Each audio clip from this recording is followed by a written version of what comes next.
Good morning, my dear friends. Welcome.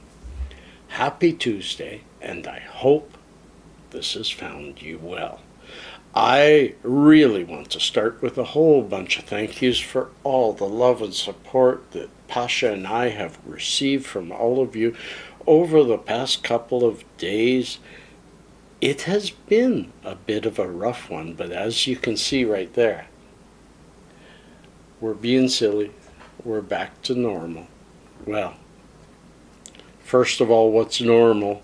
And are we really back? Pasha had a rough night. Yesterday, it was coming out of both ends and at the same time, and that's really rough. I did 4 loads of laundry. 4 loads of laundry. It was a tough day. But the work isn't what gets to me, it's my heart. For my young boy to be going through that, to convulse, because you're convulsing when you're throwing up, to have that awful kind of, well, heck, it's a medical sick people channel with that awful diarrhea. It was tough.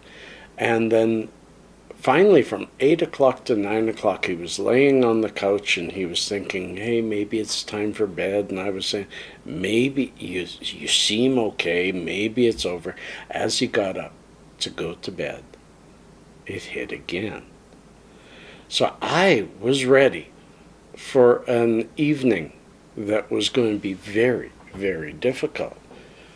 So for the first couple hours, even though I had 0 nap yesterday, and that's 2 days in a row, and I usually never miss a nap,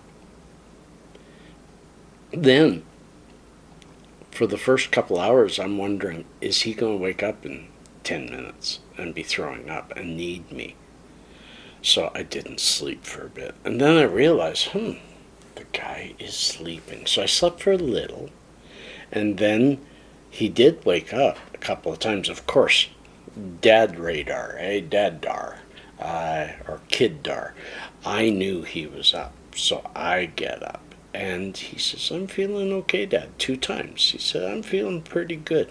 The second time he felt really warm, but he said, no, I feel good, Dad. So rather than interrupt him because I wanted him to sleep, I just sent him to bed. But then at 6 a.m., he comes to me and he says, you know, Dad, it feels kind of strange. My fingers feel like they're bigger than my face, bigger than anything, really. And the rest was kind of, he's listening to me, hard to understand. But I knew right away, and felt his head. He had the fever. Took him, tested it.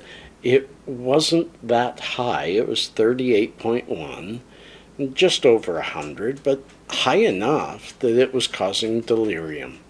So I gave him an extra strength Advil and asked him to go lay down. He says, I'm having a hard time sleeping. And I says, well, go lay down.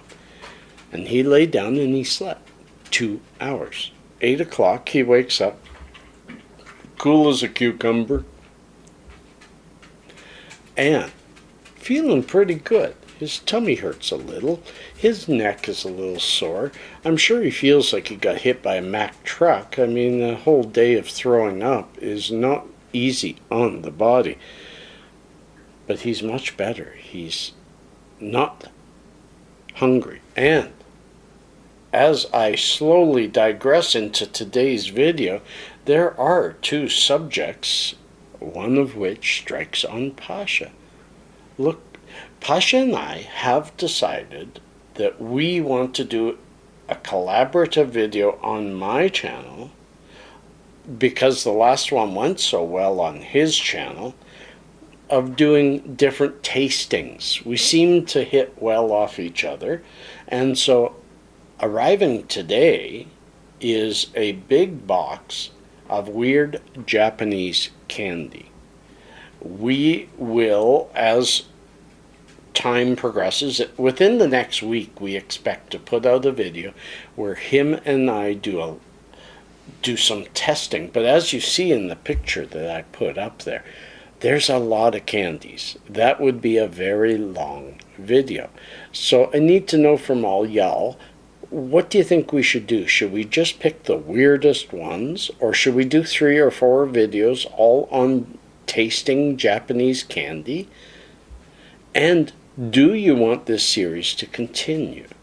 Do you want Hippie and Son taste testing to continue? And if you do, I'm hoping some of you might even think, I'd love to see them taste X, and my P.O. box is below. Send X, and Pasha and I will taste it. We may not swallow it, depending on what it is, but we will taste it and give you an honest opinion as to what we think. So what do y'all think? Comment below. Give it the old thumbs up. And now on to today's subject, or secondary subject. Is fibromyalgia a woman's disease? Almost anywhere you go, you don't see it as often anymore, but if you call up a description of fibromyalgia, here is what I got. A disorder that causes chronic pain and fatigue. Fibromyalgia strikes mostly women. Of the estimated 5 million adults with fibromyalgia in the U.S., as few as 10% are men. For that reason, the popular perception of it as a woman's disease has persisted, even among patients. I disagree, my friends.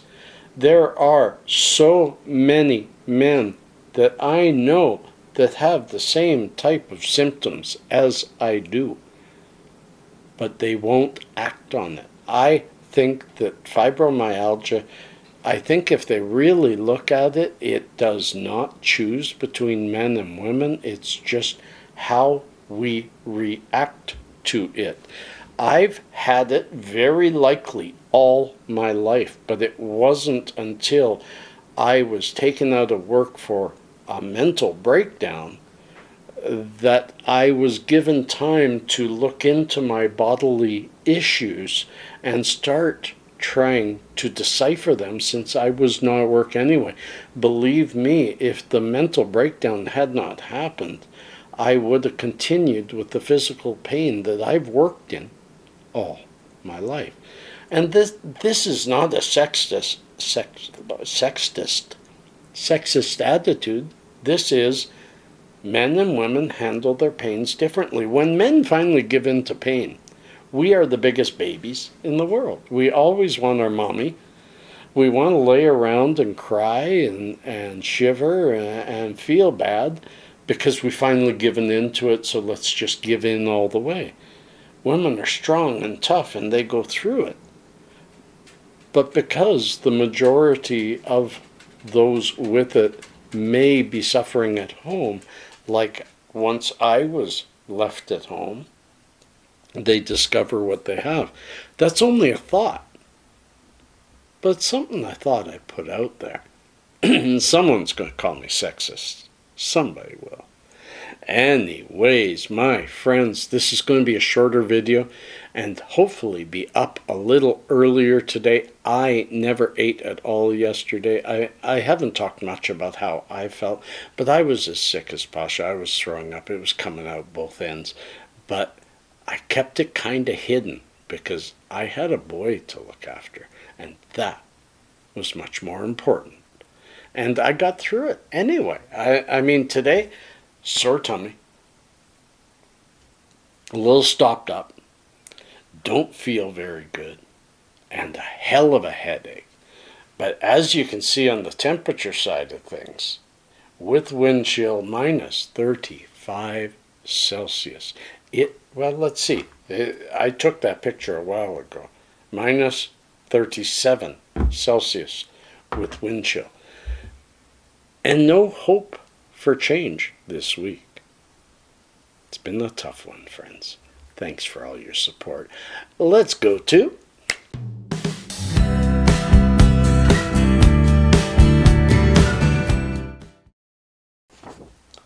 little known facts. Had a few strange ones yesterday, and I thought I'd share a few more strange ones.